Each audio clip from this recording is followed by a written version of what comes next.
John Ridley, Wes Craig, Marguerite Bennett, Dan Waters, and Brandon Thomas come together to tell a wonderful selection of Superman stories from across all his history, exploring what makes the Superman so super.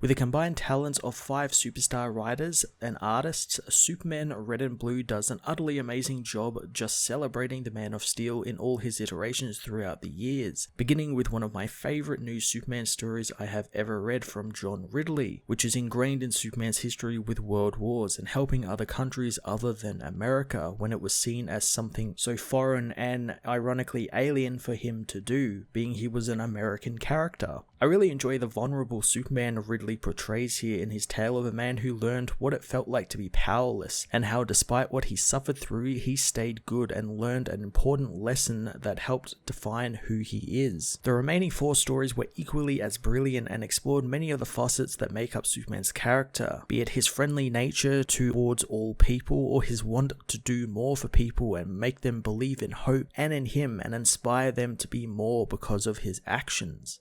On the art side of things, we also have a super talented lineup like Clayton Henry, Wes Craig, and Jill Thompson, who thanks to the book's unique setting, much like the other color-coded books from within this series like Wonder Woman Black and Gold, use a heightened use of the colors red and blue, and they just look amazing. Clayton Henry's work uses this to its full advantage, with literally no other color existing in his story other than blue and red, while the artist Danny uses it to flawless precision in Dan Waters' story, which is literally based around color and the existence of it in the world and what it means.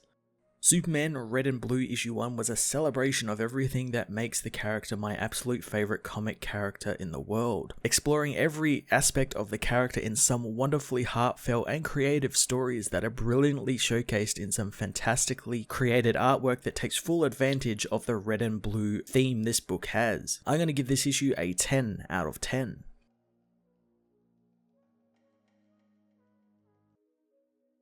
Superman Red and Blue finds Clark Kent note his palms are sweaty, reminding himself the only time that happened before now was when he saved an entire civilization by shifting their planet back to its natural orbit, taking all his strength to move an immense weight at just 13 centimeters. Now his palms sweat again as he touches down in the nation of Lobania again. Clark remembers the last time that he was there was when it was under Soviet domination, with no civil liberties or progress, frozen in a time between the end of World War II and the present. Clark hails a taxi from the airport as now he knows the nation has become a financial powerhouse in banking, investments, and commodity markets, making it the envy of much of Europe. He knows that he came to write an article on one of its wealthiest entrepreneurs, but the real truth is he's there putting himself through therapy, since the last and only time he was in Lobania, he was Superman. He remembers how he thought he really was a Superman, with nothing that could affect him, and when he saw an emergency, he never minded that he had no authority to enter the nation, but he was going to do what was right, not caring about cold wars or borders, since after all, he was Superman. Clark tells himself that if he's so super, he should prove it and stand one more time back there before the interview. Clark gets his driver to make a stop at the ruins of the old Kalebnik Re-Education Center, but he really knew it was just a death camp. He remembers the nation's scientists developed a synthetic form of low-grade kryptonite radiation, weakening Superman and muting his powers with it. Clark tried to disguise himself, but he barely made it 5 miles before being captured, taken to the camp and thrown in with the dissidents and activists. There, Superman was held for 8 months, where he was starved and put to work in hard labor, while also being used as propaganda to prove the weakness of the West. Clark kept telling himself that he's Superman and Superman is invulnerable and can survive anything, but every day he was tortured and beaten, forced to look upon his captors while they abused him. Clark knew this was the work of Nikolai Kozlov, the commander of the Chevenaz, a man who had caused the deaths of thousands of people because no one cared to stop him. Eventually, Batman aided Superman in his escape, but he was never free of it or Kozlov, who showed him what it was like to be truly without power, helpless in a way that Luthor or Brainiac never made him feel, humiliated and shamed, and it was why he came back to the nation to face his devil, and now now this will be Clark's interview, not Kozlov's. Clark goes to meet with Kozlov, knowing that time has been kind to him since after his time in his own torture camp, he was deemed punished enough by the courts, so he used his connections to begin a business empire in the nation, making himself a very wealthy and powerful man. Sitting in the interview, Kozlov talks about how he's helping the country, as well as things like cheap human labor and economic growth. Eventually, Clark asks him if he even cared about what he did to all those people in the camp. Clark didn't know how he would respond, hoping the man would be haunted by his guilt, but he secretly hoped the man would be openly unrepentant, giving him the excuse to do what he's always wanted to do ever since getting out of the camp. In the end, the man was neither reformed nor remorseless, dismissing Clark's question, saying that many people made mistakes and now the West has won and they should all just move on from it. Clark knows it's easy to move on when they are the victimizer and not the victim. The interview ends and Kozlov leaves to go to another meeting or go count his money in his bank, and all Clark could do through all his powers was let him leave. He knows that that's not all he could do, since he could write an expose on the man and how he was exploiting workers around the world. While he could write his story, the city was filled with people like Kozlov whose only crime now was capitalism, and why would anyone care about how he made his money? A police car whizzes by Clark towards the scene of an incident as Clark himself races after it, asking himself if anyone cares enough. Racing down an alley to change into his costume, Clark Kent knows that he cares, and no matter the consequences, he will always care.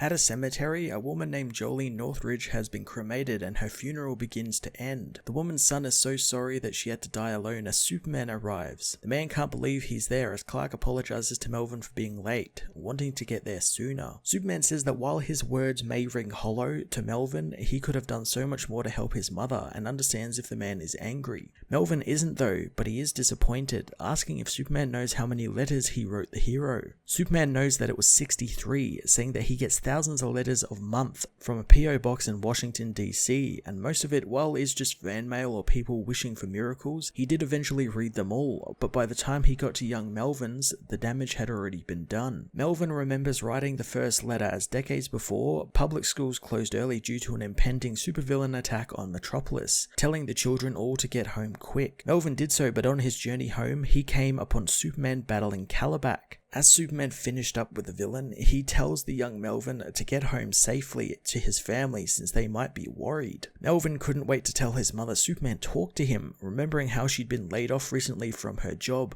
as a legal secretary, and he could surprise her with this incredible news. Racing home, he finds all the doors in the house closed, something that never happened in the small apartment. Opening the kitchen door, he finds his mother taking heroin. Melvin tells Superman that he knows nothing of the hero's personal life, but wants him to imagine if it was his mother doing this. Clark can't imagine that at all, as Melvin says that his mother tried to explain the situation, telling her son that she's done everything she can to keep him away from these drugs. Melvin asks why she's doing them then, thinking that he's making her unhappy, but the woman says no, it's just that she's been stressed ever since the passing of his father and losing her job because she got tired of her boss's wandering hands. She says that she was weak and vulnerable when she first started using it and it was stupid and she tried to stop, but it's not as simple as Melvin thinks it is. She breaks down, but Melvin tells her not to cry, hugging his mother, who says that she sounds like a hypocrite and wants him to promise he will never touch this stuff. Melvin promises that he won't, as his mother tells him no matter what state of mind she's in, she will always love him, pointing to the Superman symbol on his bed sheets, saying that they stand for hope. Melvin asks her what she hopes for, so she tells him that she hopes for a better tomorrow, since that's the only way hope can be measured and believe things will improve. Melvin explains that they found his mother last week, having OD'd from a bad batch of heroin, and she managed to make it into the church for her last moments of life. The only thing the paramedics found in her pockets were her ID and a picture, the same picture used on her funeral program. Superman says that he needs to do more and nothing he says can bring his mother back though. Melvin says that no superpower can change the flow of a personal responsibility someone has, and while he loved his mother, she made some bad choices. Melvin does say that he has pondered if those choices would have existed if Superman and his superpowered friends had stopped the flow of narcotics into depressed and underserved communities, but none of them are gods and he's not one to offer judgment upon them. He knows what stops these heroes from being completely useless on the street level is the feeling of hope that they inspire even in the most broken soul like his mother. Superman asks if there's anything he can do, learning his mother always wanted to be buried in the starlight, wanting Superman to take her to a special place, but he doesn't want to know since his mother will always be with him in his heart. Melvin says that now he lives an excellent life, all because his mother gave him hope by teaching him to follow Superman's example. Superman takes Jolene's ashes up to the moon, designing a glass box made out of his symbol of hope, putting the urn and the funeral program inside, asking Jolene to forgive him, promising the woman that he will do better. Later, Clark finds his own personal hero waiting for him in the Daily Planet, knowing he's interviewing for a job there. Clark remembers it so clearly after only being Superman for a month, he knows he wasn't doing very well. In the past, Superman is hit by an energy blast from a monster, smashing him into an alley, paralyzing him and knocking him out, and raising his senses to 11. Soon a boy finds him and tries to help up the hero, calling for some other people to come and help him get Superman to the roof. After the boy pleads with the people, the men help, pulling Superman up the winding staircase of the apartment building, saying the building is shaking apart thanks to the monster outside. The boy notes how when the monster saw Superman with the strange device in his hand, it was afraid, unlike with the fighter jets that attacked it beforehand. Ascending the stairs, Superman can hear the building's metal scream, a cat avoid being crushed, and outside, explosions and people screaming, trapped by the debris. He knows no one else can hear this but him as the roof begins to crumble into the stairwell. The men are scared off by it, leaving the boy to take Superman alone. The boy says his name is Abdi Al-Khal, and he will not lose another home. The boy pulls Superman up 15 flights of stairs and onto the roof, where they find the city has become a raging inferno, and still, Superman can't move. Abdi knows that the sun is the source of his powers, hoping Superman will now wake up since he's being exposed to it, as the roof next door to the one they're on crumbles, falling toward them. Superman could hear it all happening but couldn't move or do anything as it smashes down on Clark and the boy. The boy's arm becomes crushed by the debris as he says that he will not die there, not while Superman takes a nap. The sun begins doing its job and Superman awakens to Abdi's screams, lifting the debris from the boy's arm. Superman sees that his hand has been crushed, but the boy tells him to go and save their people, and he needs to leave now. Activating the device that he was given by Metron with his heat vision, he races off to confront the monster, promising Abdi he will return, as he unleashes the weapon on the monster, with its blast knocking the Man of Steel back into the harbour. But the monster was defeated. Later, after righting himself, Superman goes back to find the boy, but can't find him anywhere on the roof, knowing he got out somewhere, and in the present, after speed reading his job application, Clark gets the answers he's been looking for ever since that day, learning the boy came to America from Mogadishu after his home was destroyed by rising waters. While in America, he graduated top of his photography class, using his skill to record the damage done to his home country before getting a master's degree in political philosophy, running a marathon, and even saving Superman's life, something Clark knows he left off his resume. Clark notes how the boy found help that day he couldn't find him and got a new high-tech Star Labs cybernetic hand to replace his crushed one, as Abdi introduces himself to Clark, saying that he's an admirer of the journalist's work. Clark says that he loves the boy's work as well, finding it quite incredible, and he will be putting in a good word for him with Perry. Abdi says he doesn't need that since he actually already has the job, as Clark continues shaking his hand unknowingly, guessing he doesn't need to help anymore. Clark compliments Abdi's grip as the boy coyly compliments Clark's as well. At some other time, Superman confronts a strange being who is singing in the streets of Metropolis, knowing that they are an imp from the 5th dimension, hearing their different frequency they give off, equating it to a car alarm. The imp says Mixel Spitlick said that Superman would be more fun than this as the hero realizes the villain has taken something from the world. The villain says that they took all of the color out of the universe, knowing that they are perfect for decorating his living room. Superman doesn't know what colors are, and the villain knows that they're quite hard to explain, but they are all gone from Superman's dimension now. He tries to explain them by saying that things are often darker than other things, and that's like colors, except there are even more of them. Superman vaguely remembers things being brighter in the world. The villain didn't think that they were using all of these colors all that much, but without them, they have gone a bit grey, and now instead of doing things like fighting in traffic jams, people just sit in silence. He thinks that maybe colors make all the difference in this world, apologizing for messing up the dimension since they didn't mean to do it, giving Superman the little box of colors back. The imp says that the world of color is far more complicated than he thinks, and while there is warmth and laughter there is also red rage and envy and misery. The imp quickly leaves Superman with the box, so the hero goes to see Batman, who wonders what the hero is going to do. Clark says that it sounds like that it would be irresponsible to unleash these things onto the world, but they apparently had these before and it made them what they are. Batman doesn't remember anything called colors, knowing that it could just be an imp's prank. Batman soon leaves to deal with Two-Face and his ticking time bomb, telling Clark just to leave it be. The next day, Lois finds Clark staring out at the white sky, asking if she remembers the sun and how they used to watch it, wondering why they even bothered when it looks so white. Lois remembers it did used to look a bit more impressive, as Clark knows he needs to open the color box. But then maybe Batman is right, and what if colors affect people and they end up hurting each other or even themselves? Lois says that from what she's been told before by Clark, Batman sounds a little black and white, suggesting maybe he start releasing one or two colors at a time. Clark wonders which ones he'll choose first, but it might take him a while to figure it out. However, soon he comes up with the logical conclusion. Superman takes off into the sky with the color of love, spreading the red color around the world, but it's also the color of anger and blood, leading to wars being waged yet again, soaking the earth in blood. The next color he releases is the blue color of sadness, erupting silent funerals into wailings as music came back, digging into the hearts of everyone as the water returned to its blue greatness, and the color came back to the people's veins.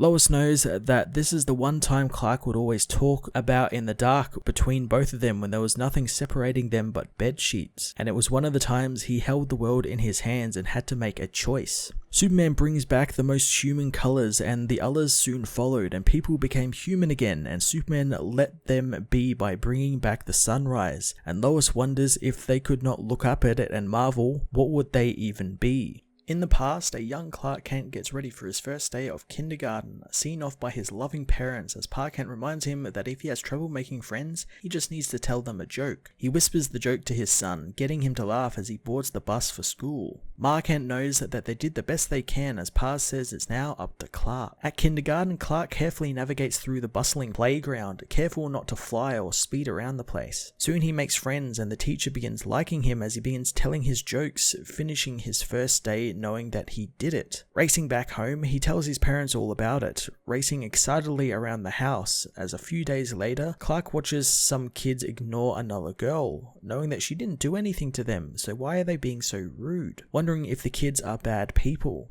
They drag Clark away from the girl as he continues to think about not wanting to lose his friends, knowing his parents were talking the night before about him needing to try so hard to not be different and draw attention to himself. He wonders if this is right, since he made friends and worked hard to make them, knowing that he thought of all of the games and jokes and drawings, but then he remembers he didn't invent them and he had people help him and show him what to do. Later, Clark tells his parents about the kids and how they were rude to the girl and how they didn't even care what they did. Pa asks what Clark is going to do about it, but the boy says he's only 5, but his parents remind him yes, he is only 5 and he is old enough. Pa tells him that if he sees a problem that affects another person, he must always see himself as someone who can help solve the problems, and just seeing it and being bothered by it isn't enough. Ma says that if these new friends are worth having, then if he's kind to this girl, they will be as well, and maybe the children just need him to lead by example. The next day, Clark approaches the girl, who asks if he likes horses and wants to play. Clark joins her in her games, wondering if the others will see him, and soon they do. He hopes they don't hate him as they come over and ask what they are playing. The girl says that they are playing horses, as the kids ask if maybe they want to come play tag with them. The kids all run off except for Clark, who says that he will catch up as he realizes what Ma and Pa gave him he can give to someone else, from the drawings to the games to the jokes, but also the lesson. On Friday, the bus arrives at the Kent farm and Clark and all his friends get off, ready for a weekend sleepover at the farm. Martha is happy to have all the kids there, as Clark excitedly tells his father that the kids want to learn checkers and see the horses and learn more jokes. Jonathan picks up his son and tells him he's got a good joke for him, as Ma and Pa kiss their son for a job well done.